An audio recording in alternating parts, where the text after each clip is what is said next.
को जोत से चंबा की तरफ एक गाड़ी जिसमें एक अमित राणा नाम का व्यक्ति जिसकी उम्र 32 साल थी और जो मूल रूप से नूरपुर का रहने वाला था और बीएसएफ में पोस्टेड था, उसकी गाड़ी जलने के कारण कथित रूप से मृत्यु हो गई थी। जब इस घटना की सूचना हमें मिली तो एडिशनल साहब ने मैंने स्पॉट विज़िट किया। एफएसएल की टीम को भी हमने बुलाया, उन्होंने भी 2 बार स्पॉट विज़िट किया। जब घटनास्थल का हमने निरीक्षण किया तो हमें इस घटना में कुछ चीज़ें संदेहास्पद लगीं, जैसे कि गाड़ी में जो डेड बॉडी के रिमेन्स थे वो हमें पर्याप्त मात्रा में नहीं मिले, जिससे हमें थोड़ा संदेह हुआ। इसके अलावा गाड़ी जिस प्रकार से जली हुई थी, हर तरफ से प्रॉपरली गाड़ी जली हुई थी, जो अक्सर इस तरह की घटनाओं में कम देखने को मिलता है। इसके अलावा गाड़ी की जो नंबर प्लेट थी वो टूट के अलग सुरक्षित गिरी हुई थी और पूरी गाड़ी जल चुकी थी लेकिन नंबर प्लेट नहीं जली थी। और इसके अलावा जो व्यक्ति इस गाड़ी में कथित रूप से जला, उसका जो मूवमेंट था अपने घर से नूरपुर से चंबा की तरफ, उसको भी जब हमने ट्रैक किया तो हमें मूवमेंट संदिग्ध लगा। और व्यक्ति अपने घर नूरपुर से चंबा की तरफ कहकर चला था, लगभग शाम को 4 बजे के करीब। और जब ये घटना हुई तो ये घटना जोत से चंबा की तरफ रात को 1-1:30 बजे के आसपास हुई। और इस बीच व्यक्ति कहाँ रहा, कहाँ गया, इस चीज़ को मिली के संदेह था। हमने व्यक्ति का मूवमेंट ट्रैक करने के लिए नूरपुर से लेकर जोत तक सारे जो सीसीटीवी कैमरे थे उनका गहनता से अध्ययन किया। और नूरपुर भी हमने टीम भेजी, वहाँ भी परिजनों से बात की, इसके मित्रों से बात की और लोकल एरिया से ही फीडबैक लिया।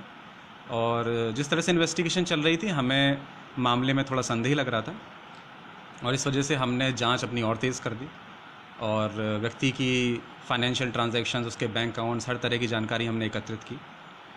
और इसके साथ ही हमने ये भी कोशिश की कि जोत से चंबा की तरफ रात को जो बसेस चलती हैं उनसे भी हमने पूछताछ शुरू की। तो जब एक बस के ड्राइवर से हमने पूछा कि जिस दिन घटना हुई उस रात कोई व्यक्ति रात को 2 बजे के अराउंड या उसके आसपास बस में तो नहीं चढ़ा है, तो हमें ये सूचना मिली कि एक लंबा सा व्यक्ति जिसकी हाइट 6 फीट के अराउंड है, वो रात में उसने बस बोर्ड की। इस सूचना मिलने के बाद हमने चंबा बस स्टैंड पे हमने सीसीटीवी कैमरों को देखा, जहाँ पे ये व्यक्ति जो कथित रूप से 29 मई को गाड़ी में जल के मरा था, इसकी हमें फुटेज देखने को मिल गई, जिससे हम ये आश्वस्त हो गए कि व्यक्ति जीवित है। इसके बाद हमारा दूसरा चैलेंज ये था कि हम ये पता लगाएं कि व्यक्ति है कहाँ। इसके लिए हमने ये जांच शुरू की कि व्यक्ति के करीबी लोग कौन हैं, इसके मित्र कौन हैं, इसका सबसे करीबी मित्र कौन है। तो एक मित्र का हमें इसका पता चला, जिसके बारे में हमने जांच पड़ताल शुरू की तो पता चला कि एक पेशे से ट्रक ड्राइवर है और सदर्न स्टेट्स में जैसे कि कर्नाटका, तमिलनाडु और गुजरात की साइड ये ट्रक चलाता है। और उसी जांच को जब हमने आगे बढ़ाया तो हमें इस बात का भी संदेह हुआ या शक हुआ कि हो ना हो ये जो व्यक्ति कथित रूप से मरा है गाड़ी में जल के, ये भी अपने मित्र के साथ ही है। और जब इस तरह की शंका में पैदा हुई तो हमने एक टीम, जिसको हमारे पीछे जो हेड कांस्टेबल बलविंदर हैं, प्रदीप हैं, इनके नेतृत्व में हमने एक बेंगलोर टीम भेजी। और हम उम्मीद ये कर रहे थे कि व्यक्ति जब बेंगलोर से निकलेगा तो हम इसको डिटेन कर पाएंगे।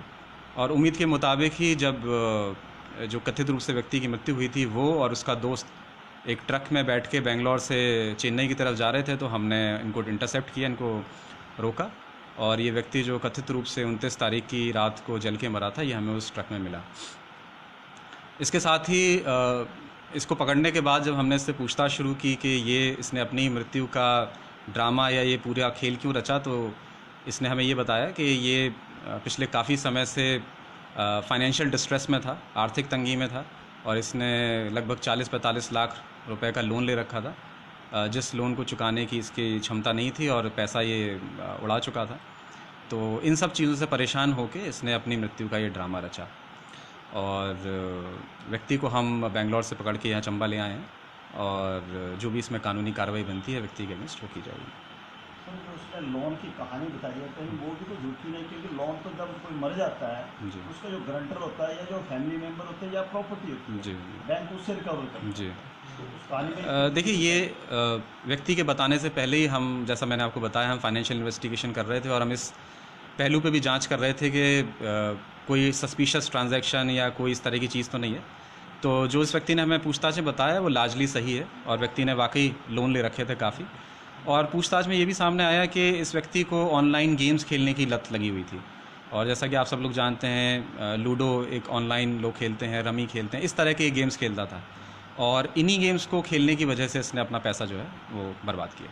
क्या परिवार को पता है कि इसने इतना लोन ले रखा है? उसके जो जवान था उसके परिवार को भी इस बारे में जानकारी है? हाँ जी, परिवार को जानकारी थी इस बारे की कि लोन ले रखा सर है। इसमें जैसे इसने जो ये ड्रामा किया, क्या इसके फैमिली मेम्बर को पता था कि इसने ऐसा कोई गेम किया है?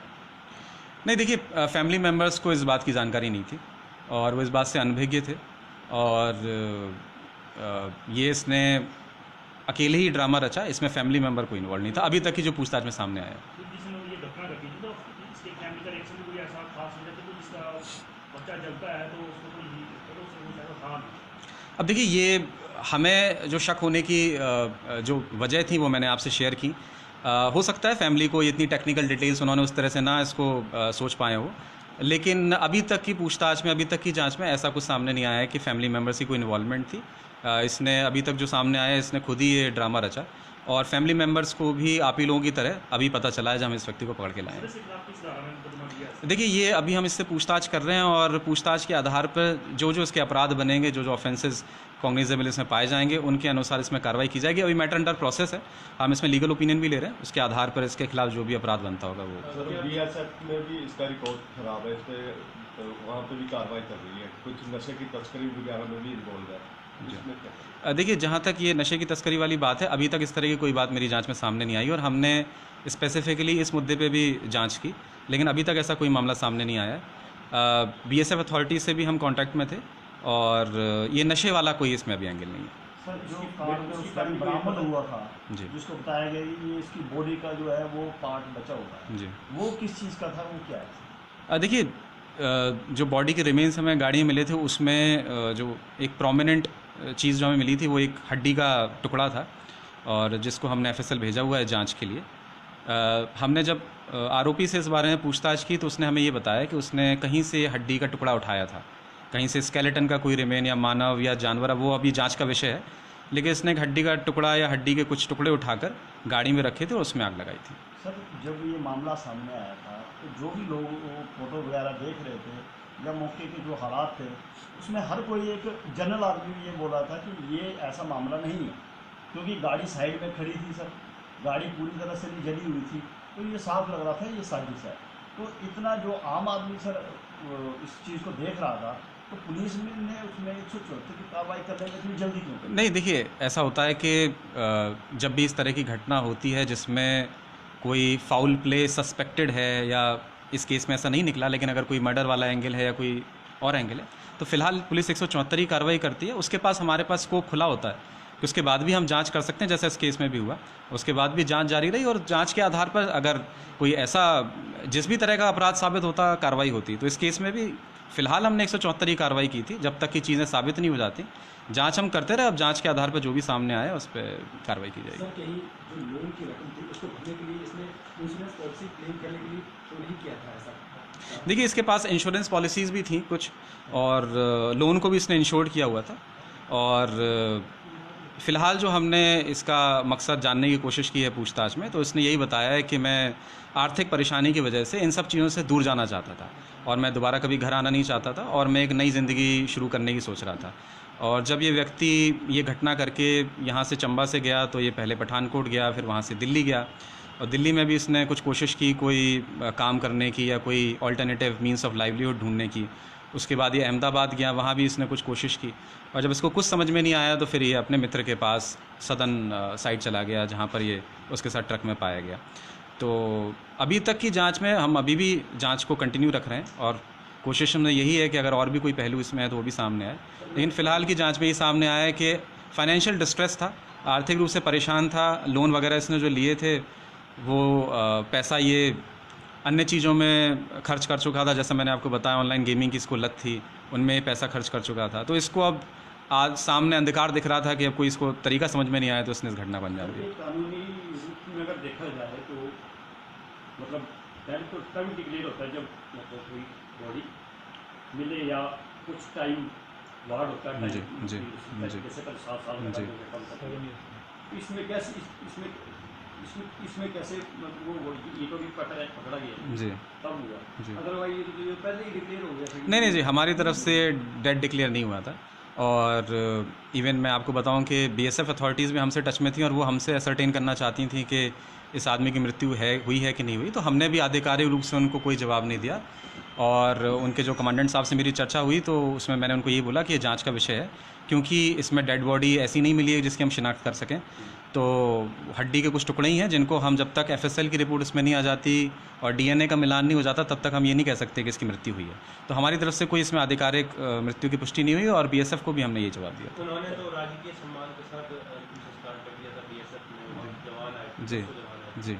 तो अब वहाँ बीएसएफ भी इस मामले की जांच कर सकती है। अब देखिए ये उनका जांच का विषय है, हमारी तरफ से उनको इंटीमेशन चली जाएगी और जहाँ तक अंतिम संस्कार की बात है तो हमारी तरफ से रिप्लाई यही गया था कि हम इसमें कंक्लूड नहीं कर सकते कि व्यक्ति मरा है कि नहीं मरा जब तक जांच पूरी नहीं हो जाती। उस पर मैं अभी कुछ टिप्पणी नहीं कर पाऊँगा।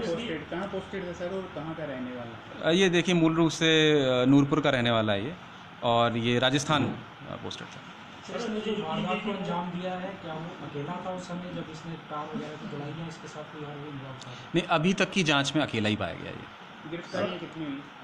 अभी इसमें देखिए कोई गिरफ्तारी नहीं हुई, अभी तो हम इसको पकड़ के लाए हैं और इसमें under relevant sections of law इसमें कार्रवाई की जाएगी सर जो और फिर देखते हैं। गाड़ी में आग लगाई है वो किस चीज़ का यूज़ किया है, किस तरह से लगाई है? देखिए अभी तक फ्यूल डाल के इसने तेल डाल के इसने गाड़ी में आग लगाई है और इससे जो हमने पूछताछ की तो फ्यूल ये गाड़ी में नॉर्मली भी इसने बताया कि रखता था इन केस ऑफ कंटिजेंसी, तो उसी को उसने गाड़ी में डाल के गाड़ी के भीतर इसने पेट्रोल या डीजल जो भी फ्यूल उसने यूज़ किया वो छिड़क के इसने आग लगाई। सर उसने वारदात को अंजाम देने से पहले क्या उस एरिया की रैकी की थी, क्योंकि उसने चंबा जोत रोड को ही क्यों चुना या चंबा जिला को ही क्यों चुना? देखिए जैसा मैंने आपको बताया कि आरोपी नूरपुर का रहने वाला था तो ऑब्वियसली इस एरिया की टोपोग्राफी और टेरेन से वाकिफ़ था।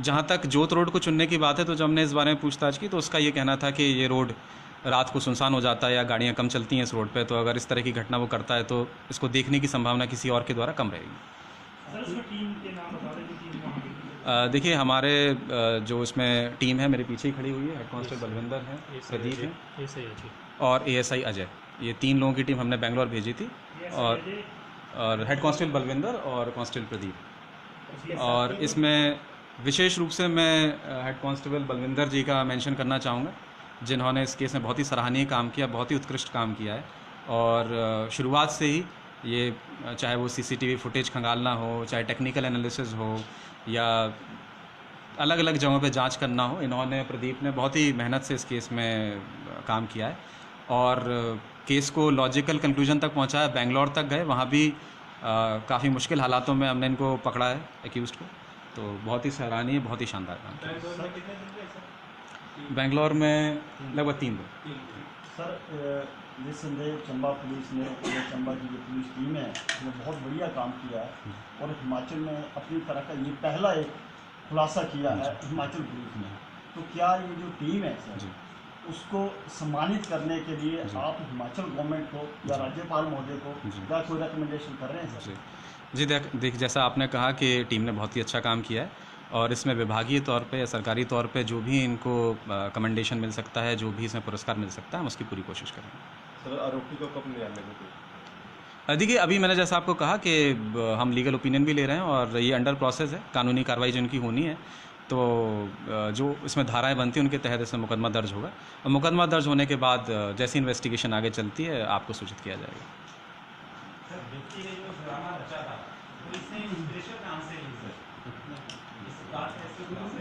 देखिए अभी तक इस तरह की कोई चीज़ सामने नहीं आई है कि किसी कोई पर्टिकुलर इंटरनेट के थ्रू या किसी मूवी के थ्रू या किसी उसके थ्रू इसने इंस्पिरेशन ली हो, अभी तक इसने ऐसा कुछ नहीं बताया। ऐसे एक